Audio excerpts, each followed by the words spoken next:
Greetings and a warm welcome to this week's edition of 401k Real Talk. This is Fred Barstein, contributing editor at wealthmanagement.com's RPA channel and CEO at Trout, TPSU, and 401k TV. I review all of this week's stories and select the most important and interesting ones, providing open, honest, and candid discussion you will not get anywhere else. So let's get real.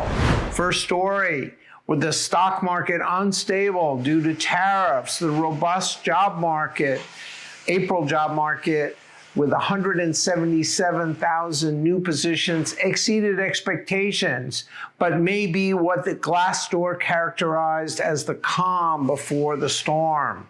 During the same period, the S&P lost 6.65%. Though lower than the 185,000 jobs created in March, the April report is expected to bolster the notion that the Fed will keep interest rates steady despite pressure from the White House to lower it. Education, healthcare, and the hospitality and leisure industries accounted for over half of the new jobs, with business services up 17,000. While the war for talent and certainly the Great Resignation is over, employers will continue to focus on retention, if not recruiting, using benefits, especially retirement plans, which are mostly paid for by participants, to differentiate themselves. Next story. The race to the bottom continues, with Empower announcing a zero-fee S&P index fund managed by BlackRock leveraging securities lending.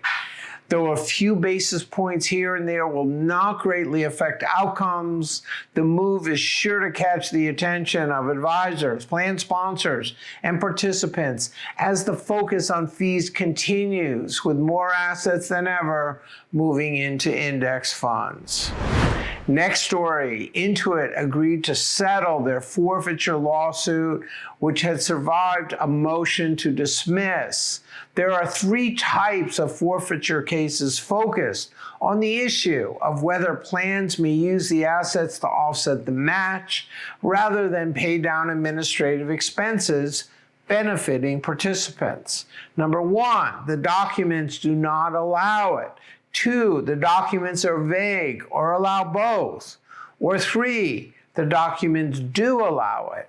The Intuit case fell into the second category. Though not precedential in denying the motion to dismiss, the judge ruled that the plaintiffs had alleged enough to show that the activity was a fiduciary, not a settler function, that Intuit was not acting in the sole interest of participants and was not complying with plan documents. Eventually, this issue will be determined by the Supreme Court with split decisions in various districts. Meanwhile, advisors should carefully review and revise plan documents as needed.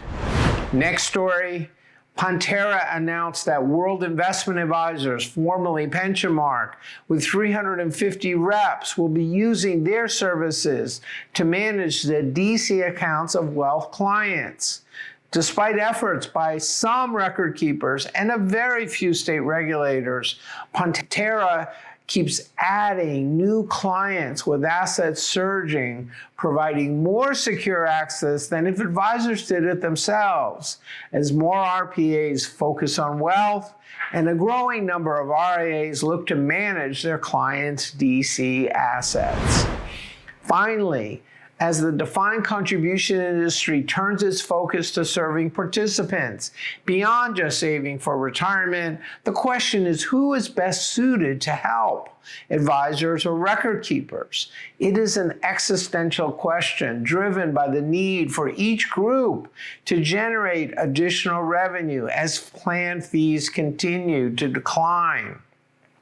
Can advisors or providers who rely solely on plan fees compete?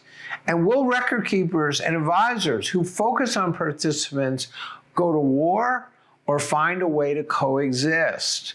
Read my recent wealthmanagement.com RPA column about whether the battle for participants will heat up or if advisors and record keepers can come to some consensus. So those are the most important stories from the past week. I listed a few others I thought were worth reading, covering One Digital partners with Broadridge.